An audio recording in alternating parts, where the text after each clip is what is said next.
अस्सलामुअलैकुम, मैं हूं काविश मेमन। कुछ लोग शाह से ज़्यादा शाह के वफादार बनने की कोशिश करते हैं। यही कोशिश फवाद चौधरी ने भी की।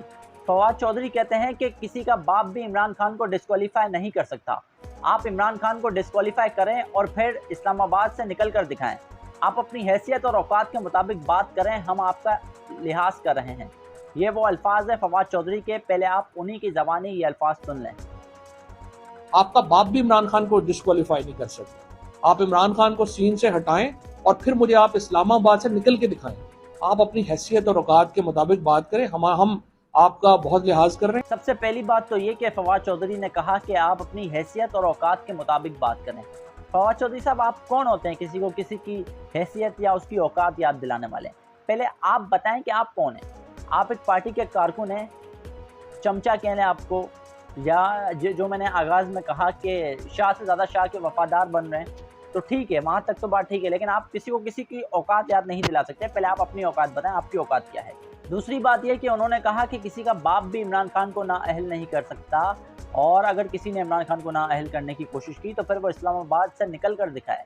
तो फवाद चौधरी साहब, आप मतलब क्या पैगाम देना चाह रहे हैं कि इमरान खान को कोई नाअहल नहीं कर सकता? अब आपको अपने खिलाफ जो है वो केसेस नज़र आना शुरू हो गए हैं और इमरान खान की डिस्क्वालिफिकेशन दिखाई देना शुरू हो गई है, तो आप अब धमकियों पर उतर आए।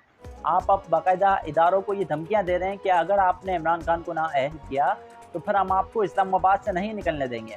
तो ज़ाहिर है कि इस्लामाबाद में बैठे लोग भी इस बात को समझते हैं और इस बारीक बीनी को समझते हैं कि फवाद चौधरी ने किस तरफ इशारा किया है। लेकिन मैं ये समझता हूँ कि जब माजी में पॉपुलर लीडर्स को भी जब नाअहल किया गया है और ताहयात किया गया है, तो फिर इमरान खान साहब कौन से खेत की मूली हैं और कौन सी ऐसी चीज़ है कि जिसको नाअहल नहीं किया जा सकता।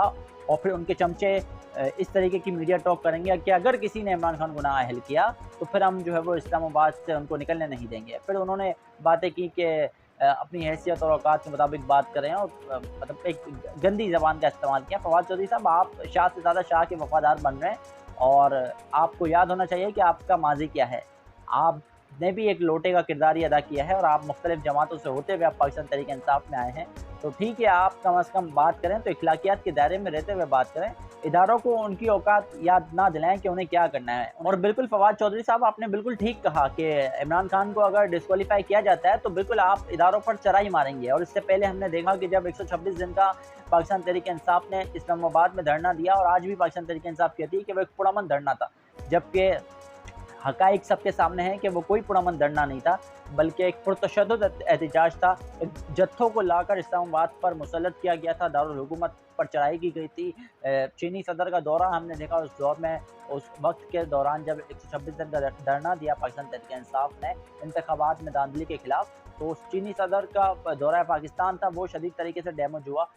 उस वक्त जो है वो सीपैक के जो मामला चल रहे थे उसको नुकसान पहुंचाने की कोशिश की गई। फिर जजेस का रास्ता रोका गया। मुख्तलिफ जो सियासी जमातें हैं, उनके जो कारकुनान हैं जो पार्लियामेंट में जाते थे, उनको बाकायदा तौर पर जो है वो हिरासा किया गया।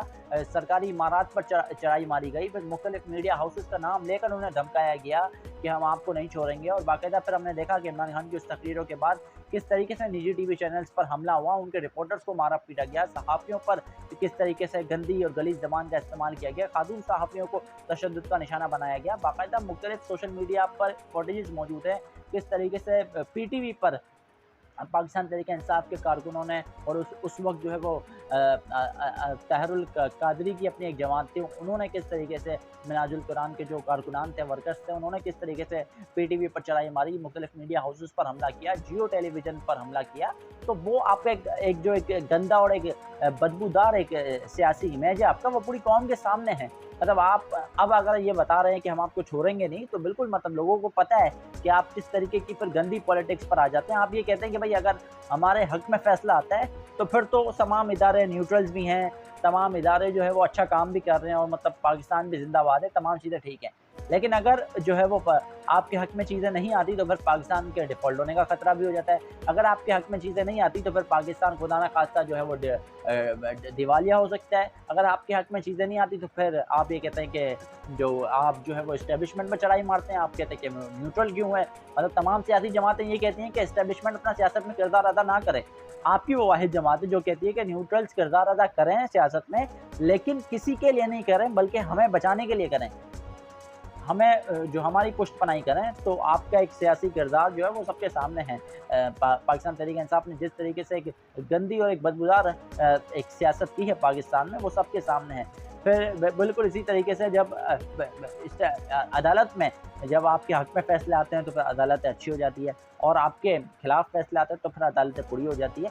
और ये बात मैं सिर्फ पाकिस्तान तहरीक-ए-इंसाफ के लिए नहीं कर रहा, बल्कि ये तमाम सियासी जमातों का यही हाल है कि जब उनके हक में फैसले आते हैं, तो फिर जजेस अच्छे हो जाते हैं, लेकिन उनके खिलाफ अगर कोई रिमार्क्स आ जाते हैं या कोई फैसला आ जाता है, तो फिर अदालतें बुरी होती हैं। तो मेरा ये मानना है कि फवाद चौधरी साहब थोड़ा औलात रखें और सामना करें, मतलब अदालतों का सामना करें। जिस तरीके से माज़ी में हमने देखा कि मुख्तलिफ़ सियासी जमातों पर किस तरीके से जो है वो उन पर मुकदमात बनाए गए, उनको जेलों में डाला गया, मुख्तलिफ़ इदारों को इस्तेमाल किया गया। तो मैं समझता हूँ खान साहब, अब आपका वक़्त है कि आप अदालतों का सामना करें और धमकियाँ देने के बजाय आप अदालतों के सामने जाएँ, अपना मुकदमा रखें, और अगर अदालतें रिलीफ़ देती हैं, तो फिर तो अच्छी बात है।